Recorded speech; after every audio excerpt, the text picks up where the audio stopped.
तर विद्यार्थ्यांनो एका नव्या स्पेशल आणि फ्रेश सुपर क्लासमध्ये सर्वांचे स्वागत आहे। सुपर क्लासमध्ये आपण जिल्हा परिषद भरती, पोलीस भरती तसेच आपण येणाऱ्या सर्व भरतीसाठी अतिशय उपयुक्त असणारे जनरल नॉलेजचे जीके क्वेश्चन्स आपण कव्हर करणार असल्याकारणास्तव सर्वांनीच्या सुपर क्लासला सुरूपासून शेवटपर्यंत नक्कीच पाहायचं आहे। तसेच तुम्ही जर चॅनलवर पहिली वेळेस आला असाल किंवा सबस्क्राइब केलेले नसेल तर लगेच करून घ्या आणि केल्याच्या नंतर बेल आयकॉनला प्रेस करून ऑलमध्ये सिलेक्ट करून जरूर घ्यायचं आहे। आणि मी आपल्या सर्वांसाठी 15,000 पेक्षा जास्त MPC लेवलच्या जीके क्वेश्चन्सचे ईबुक तयार केलेले आहे। इच्छुक विद्यार्थ्यांनी त्या ईबुकला नक्कीच घ्यायचा आहे। ईबुकला घेण्याचा लिंक या सुपर क्लासच्या डिस्क्रिप्शनमध्ये दिलेला आहे। सुपर क्लासला सुरुवात करूया। सर्वात पहिला प्रश्न पाहूया। प्रश्न असा आहे, राष्ट्रध्वजाचे जनक असे कोणत्या व्यक्तीस म्हटले जाते? राष्ट्रध्वजाचे जनक असे कोणास म्हटले जाते? तर ऑप्शन क्रमांक विद्यार्थ्यांनो 3 की राहील पिंगली व्यंकय्या यांना जे आहे राष्ट्रध्वजाचे जनक म्हटले जाते। पुढचा प्रश्न पाहूया। मद्रास महाजन सभेची स्थापना कोणत्या व्यक्तींमार्फत करण्यात आलेली होती? कोणत्या मद्रास महाजन सभेची स्थापना कोणत्या व्यक्तींनी केलेली होती? तर ऑप्शन क्रमांक 3 की राहील सुब्रमण्यम अय्यर यांनी मद्रास महाजन सभेची स्थापना केलेली होती। पुढचा प्रश्न पाहूया। कृष्णराव भालेकर हे खालीलपैकी कोणत्या साप्ताहिकाचे संपादक होते? कृष्णराव भालेकर हे खालीलपैकी कोणत्या साप्ताहिकाचे संपादक होते? तर ऑप्शन क्रमांक 3 राहील दीनबंधू साप्ताहिकाचे संपादक कृष्णराव भालेकर यांनी होते। पुढचा प्रश्न पाहूया। गांधी युग म्हणून खालीलपैकी कोणत्या कालखंडास ओळखले जात असते? कोणता युग गांधी युग म्हणून खालीलपैकी कोणत्या कालखंडास ओळखले जाते? तर विद्यार्थ्यांनो ऑप्शन क्रमांक 4 योग्य राहील। या ठिकाणी पाहून घ्या की 1917 ते 1948 या कालखंडाला गांधी युग असे म्हटले जाते। पुढचा प्रश्न पाहूया। विधानसभा बरखास्त करण्याचा अधिकार खालीलपैकी कोणत्या व्यक्तींकडे असतो? विधानसभा बरखास्त करण्याचा अधिकार कोणाकडे असतो? तर ऑप्शन क्रमांक 3 राहील राज्यपाल यांच्याकडे विधानसभा बरखास्त करण्याचा अधिकार देण्यात आलेला आहे। पुढचा प्रश्न पाहूया। भारतातील पहिले सौर ऊर्जेवर चालणारे काय विमानतळ कोणते आहे? सौर ऊर्जेवर चालणारे पहिले विमानतळ कोणते आहे विद्यार्थ्यांनो? तर ऑप्शन क्रमांक 2 राहील कोची येथील विमानतळ भारतातील पहिले सौर ऊर्जेवर चालणारे ठरलेले आहे। पुढचा प्रश्न पाहूया। लोकसंख्येनुसार जगातील सर्वात मोठा धर्म कोणता आहे? लोकसंख्येनुसार जगातील सर्वात मोठा धर्म कोणता आहे? तर ऑप्शन क्रमांक विद्यार्थ्यांनो या ठिकाणी 3 राहील ख्रिश्चन हा धर्म जगामध्ये लोकसंख्येनुसार सर्वात मोठा आहे। पुढचा प्रश्न पाहूया। भारताचे पॅरिस म्हणून खालीलपैकी कोणत्या शहराला ओळखले जात असते? भारताचे पॅरिस असे कोणत्या शहरास म्हणतात? तर ऑप्शन क्रमांक 2 राहील जयपूर शहराला भारताचे पॅरिस म्हणून देखील ओळखले जात असते। पुढचा प्रश्न पाहूया। हृदयविकार असणाऱ्या व्यक्तीस खालीलपैकी कोणते तेल हे उपयुक्त ठरते? कोणता विकार? हृदयविकार असणाऱ्या व्यक्तीस कोणते तेल उपयुक्त ठरते? तर ऑप्शन क्रमांक 3 राहील करडईचे तेल हृदयविकार असणाऱ्या व्यक्तीस महत्त्वाचे किंवा उपयुक्त ठरते। पुढचा प्रश्न पाहूया। रोजगार हमी योजना सर्वप्रथम महाराष्ट्रातील कोणत्या जिल्ह्यात सुरू झालेली होती? कोणती योजना? रोजगार हमी योजना सर्वप्रथम महाराष्ट्रातील कोणत्या जिल्ह्यात सुरू झाली होती? ऑप्शन क्रमांक 3 राहील सांगली जिल्ह्यामध्ये सर्वप्रथम रोजगार हमी योजना सुरू झालेली होती। पुढचा प्रश्न पाहूया। गोपाळ गणेश आगरकर हे खालीलपैकी कोणत्या संस्थेचे हितचिंतक होते ते सांगायचं आहे। गोपाळ गणेश आगरकर हे खालीलपैकी कोणत्या संस्थेचे हितचिंतक होते? तर ऑप्शन क्रमांक 3 राहील शारदा सदनचे ते हितचिंतक म्हणजेच गोपाळ गणेश आगरकर होते। पुढचा प्रश्न पाहूया। डेसिबल खालीलपैकी काय मोजण्याचे एकक आहे? कोणते? डेसिबल हे खालीलपैकी कशाचे एकक आहे? तर ऑप्शन क्रमांक 1 राहील आवाजाचे एकक म्हणजेच डेसिबल हे असते। पुढचा प्रश्न पाहूया। प्लॅस्टर ऑफ पॅरिस खालीलपैकी कशापासून तयार केले जात असते? प्लॅस्टर ऑफ पॅरिस हे खालीलपैकी कशापासून तयार होते? तर ऑप्शन क्रमांक विद्यार्थ्यांनो आपल्यासमोर योग्य राहील। या ठिकाणी 3 जिप्सनपासून जे आहे प्लॅस्टर ऑफ पॅरिस हे तयार केले जात असते। पुढचा प्रश्न पाहूया। खालीलपैकी कोणत्या एका पदार्थावर चुंबकीय परिणाम बिलकुल दिसत नाही? चुंबकीय पदार्थ म्हणजे चुंबकाचा परिणाम जो आहे कोणत्या पदार्थावर खालीलपैकी दिसत नाही? तर या ठिकाणी ऑप्शन क्रमांक 4 योग्य राहील। रबर या पदार्थावर चुंबकीय परिणाम बिलकुलच दिसत नाही। तसेच कोबाल्ट लोह आणि निकेलवर चुंबकाचा प्रभाव किंवा परिणाम दिसत असतो। पुढचा प्रश्न पाहूया। कोणत्या वर्षाच्या जनगणनेनुसार भारतातील जिल्ह्यांची संख्या किती 640 होती? कोणत्या वर्षाच्या जनगणनेनुसार 640 एवढी जिल्ह्याची संख्या भारतामध्ये होती? तर ऑप्शन क्रमांक 1 राहील 2011च्या जनगणनेनुसार भारतामध्ये 640 एवढी जिल्ह्यांची संख्या होती. पुढच्यापासून पाहूया. नाताळ सत्याग्रह खालीलपैकी कोणत्या व्यक्तींनी सुरू केला होता? कोणता नाताळ सत्याग्रह कोणत्या व्यक्तीं किंवा समाजाच्या सुधारकामार्फत सुरू करण्यात आलेला होता? तर ऑप्शन क्रमांक 3 राहील महात्मा गांधी यांच्या मार्फत नाताळ सत्याग्रह सुरू करण्यात आलेला होता. पाहूया पुढचा प्रश्न. नाताळ सत्याग्रह महात्मा गांधी यांनी सुरू केलेला त्यांच्या जीवनातील कितवा सत्याग्रह बनला होता? नाताळ हा सत्याग्रह महात्मा गांधी यांनी सुरू केलेला कितवा सत्याग्रह होता? तर ऑप्शन क्रमांक 1 राहील पहिला सत्याग्रह नाताळ सत्याग्रह त्यांचा ठरलेला आहे. पुढच्यापासून पाहूया. भूतान हे राष्ट्र खालीलपैकी कोणत्या वर्षी या ठिकाणी लोकशाही राष्ट्र बनले होते? कोणते राष्ट्र? भूतान हे राष्ट्र कोणत्या वर्षी लोकशाही म्हणून राष्ट्र घोषित करण्यात आलेले होते? तर विद्यार्थ्यांनो ऑप्शन क्रमांक या ठिकाणी पाहून घ्या की 2008 हे जे वर्ष आहे, वर्षामध्ये भूतान हे राष्ट्र लोकशाही राष्ट्र म्हणून घोषित झालेले होते. पुढच्यापासून पाहूया. काझीरंगा राष्ट्रीय उद्यानात खालीलपैकी कोणत्या जिल्ह्यात राष्ट्रीय उद्यान कोणत्या जिल्ह्यात पसरलेले आहे? कोणते? काझीरंगा हे राष्ट्रीय उद्यान कोणत्या जिल्ह्यात पसरले आहे? तर ऑप्शन क्रमांक विद्यार्थ्यांनो 3 राहील वरीलपैकी दोन्हीच, म्हणजेच या ठिकाणी नागाव तसेच गोलाघाट या दोन्ही जिल्ह्यामध्ये काझीरंगा राष्ट्रीय उद्यान पसरलेले आहे. पुढचा प्रश्न पाहूया. काझीरंगा राष्ट्रीय उद्यानामध्ये एकशिंगी गेंड्यांची संख्या किती आहे? काझीरंगा राष्ट्रीय उद्यानामध्ये एकशिंगी गेंड्यांची संख्या किती आहे?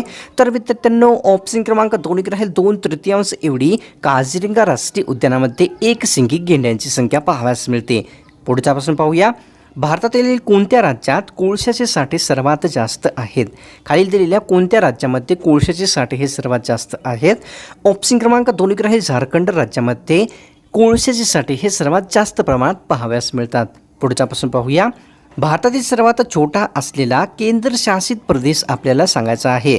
जिल्हा नाही, केंद्रशासित प्रदेश आपल्याला सर्वात छोटा असलेला सांगायचा आहे विद्यार्थ्यांनो. तर विद्यार्थ्यांनो ऑप्शन क्रमांक 1 राहील लक्षद्वीप हा जो केंद्रशासित प्रदेश आहे भारतातील सर्वात छोटा असलेला आहे. पुढच्यापासून पाहूया. शरीराला सर्वात जास्त ऊर्जा पुरवण्याचे कार्य खालीलपैकी कशामार्फत केले जात असते?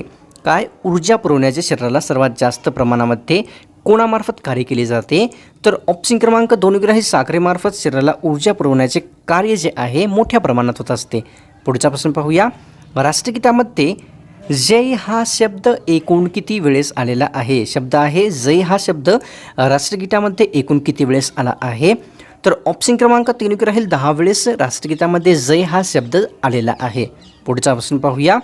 ठिबक आणि तुषार खालीलपैकी कशाचे दोन प्रकार आहेत ते सांगायचं आहे. ठिबक व तुषार हे 2 प्रकार खालीलपैकी कशाचे आहेत? तर विद्यार्थ्यांनो या ठिकाणी ऑप्शन क्रमांक 1 राहील पाणी देण्याचे. ठिबक व तुषार हे दोन्ही प्रकार आहेत. तर पाहूया विद्यार्थ्यांनो आपल्यासमोर पुढचा प्रश्न या ठिकाणी काय पाहावयास मिळतो. खालीलपैकी कोणत्या पिकांमध्ये प्रथिनांचे जे प्रमाण आहे 40 ते 45% असते? 40 ते 45% कोणत्या पिकामध्ये प्रथिनांचे प्रमाण पाहावयास मिळते? तर विद्यार्थ्यांनो ऑप्शन क्रमांक 2 राहील या ठिकाणी सोयाबीन या पिकामध्ये 40 ते 45% या ठिकाणी प्रथिने असतात. पुढच्यापासून पाहूया. टोमॅटो हिरवे असताना त्यामध्ये कोणते हरितद्रव्य समाविष्ट असते? काय? टोमॅटो हिरवे असताना त्यामध्ये कोणते हरितद्रव्य असते? तर विद्यार्थ्यांनो ऑप्शन क्रमांक 2 राहील क्लोरोफिल हे जे आहे हरितद्रव्य टोमॅटो हिरवे असताना त्यामध्ये इन्क्लूड असते. पुढच्यापासून पाहूया. टोमॅटोला हिरव्या रंगापासून लाल रंग जो आहे कोणत्या द्रव्यामुळे प्राप्त होत असतो? टोमॅटोला हिरव्या रंगापासून लाल रंग कोणत्या द्रव्यामुळे प्राप्त होतो? तर विद्यार्थ्यांनो ऑप्शन क्रमांक 1 राहील ते जो आहे लायकोपिन या द्रव्यामुळे प्राप्त होत असतो. झुंबर हे प्रसिद्ध पुस्तक खालीलपैकी कोणाचे आहे? झुंबर या प्रसिद्ध पुस्तकाचे लेखक कोण आहेत? तर या ठिकाणी ऑप्शन क्रमांक 3 राहील प्रकाश नारायण यांनी झुंबर हे अतिशय प्रसिद्ध पुस्तक लिहिलेले आहे. पुढच्यापासून पाहूया. भवानी पाठक व देवी चौधरी यांनी कोणता उठाव केला होता ते सांगायचं आहे. कोणी? भवानी पाठक तसेच देवी चौधरी यांनी खालीलपैकी कोणता उठाव केला होता? तर ऑप्शन क्रमांक 3 राहील संन्यासी बंड जो आहे भवानी पाठक तसेच देवी चौधरी या दोघांनी म्हणजे या दोन्ही महिलांनी केलेला होता. पुढच्यापासून पाहूया, मायक्रोसॉफ्ट वर्डमध्ये खालीलपैकी कोणता फॉन्ट नसतो ते सांगायचं आहे. मायक्रोसॉफ्ट वर्डमध्ये खालीलपैकी कोणता फॉन्ट नसतो, तर ऑप्शन क्रमांक 4 योग्य राहील. आउटलाईन हा जो फॉन्ट आहे मायक्रोसॉफ्टमध्ये नसतो आहे. पुढच्यापासून पाहूया, जर देवाने अस्पृश्यता सहन केली तर मी देवाला मानणार नाही, हे उद्गार कोणाचे आहे ते सांगायचं आहे. जर देवाने अस्पृश्यता सहन केली तर मी देवाला मानणार नाही, हे उद्गार कोणाचे आहे. तर विद्यार्थ्यांनो पाहून घ्या की या ठिकाणी ऑप्शन क्रमांक 3 योग्य राहील. लोकमान्य टिळक यांनी जर देवाने अस्पृश्यता सहन केली तर मी देवाला मानणार नाही असे उद्गार काढलेले होते. पुढच्यापासून पाहूया, उत्सुकतेने मी झोपलो या पुस्तकाचे लेखक खालीलपैकी कोण आहेत. पुस्तक आहे मी उत्सुकतेने झोपलो, या पुस्तकाचे लेखक कोण आहेत. तर या ठिकाणी विद्यार्थ्यांनो ऑप्शन क्रमांक 4 योग्य राहील. मनोहर जाधव यांनी उत्सुकतेने मी झोपलो हे प्रसिद्ध पुस्तक लिहिलेले आहे. पुढच्यापासून पाहूया, टीका स्वयंवर या कादंबरीचे लेखक खालीलपैकी कोण आहेत. कादंबरी आहे विद्यार्थ्यांनो टीका स्वयंवर, या कादंबरीचे लेखक कोण आहेत. तर या ठिकाणी ऑप्शन क्रमांक 1 राहील. भालचंद्र नेमाडे यांनी टीका स्वयंवर ही कादंबरी लिहिलेली आहे. पुढच्यापासून पाहूया, कोणत्या घटना दुरुस्तीने मूलभूत कर्तव्य घेण्यात आलेली आहेत ते सांगायचं आहे. कोणत्या घटनादुरुस्तीने मूलभूत कर्तव्ये राज्यघटनेमध्ये घेण्यात आलेली आहे. तर ऑप्शन क्रमांक 2 राहील. 42व्या घटनादुरुस्तीनुसार मूलभूत कर्तव्ये हे राज्यघटनेमध्ये समाविष्ट करण्यात आलेली आहेत. पुढच्यापासून पाहूया, प्रसिद्ध असलेले सांची स्तूप कोणत्या ठिकाणी स्थित आहे किंवा कोणत्या राज्यात आहे. प्रसिद्ध असलेले सांची स्तूप हे कोणत्या राज्यात येते. तर ऑप्शन क्रमांक 3 योग्य राहील विद्यार्थ्यांनो. मध्य प्रदेश या राज्यामध्ये सांची स्तूप हे स्थित आहे. तर पाहूया पुढचा प्रश्न. या ठिकाणी महाराष्ट्राचे मार्टिन ल्यूथर असे कोणत्या समाजसुधारकास म्हटले जाते. महाराष्ट्राचे मार्टिन ल्यूथर असे कोणास म्हणतात. तर या ठिकाणी ऑप्शन क्रमांक 2 राहील. महात्मा फुले यांना महाराष्ट्राचे मार्टिन ल्यूथर असे संबोधले जाते.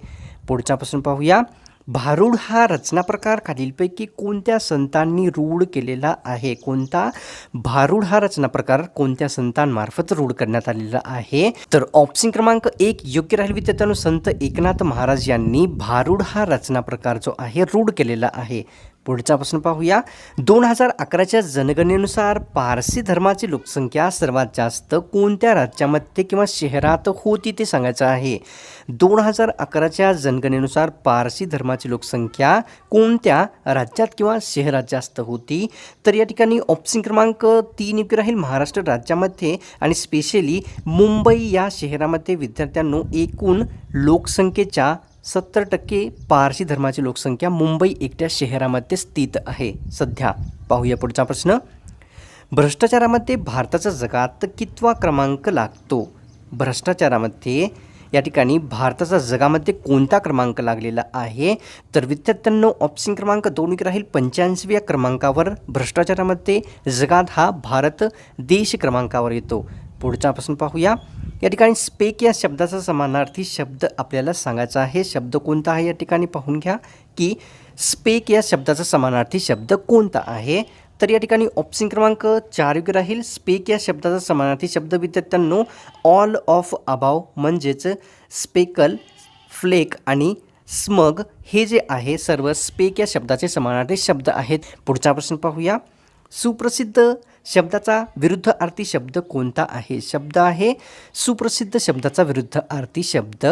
तर ऑप्शन क्रमांक 3 योग्य राहील. अप्रसिद्ध जो आहे सुप्रसिद्ध या शब्दाचा विरुद्धार्थी शब्द आहे व इतर नामांकित, विख्यात, नामवंत हे प्रसिद्ध या शब्दाचे समानार्थी शब्द आहेत सुप्रसिद्ध या शब्दाचे.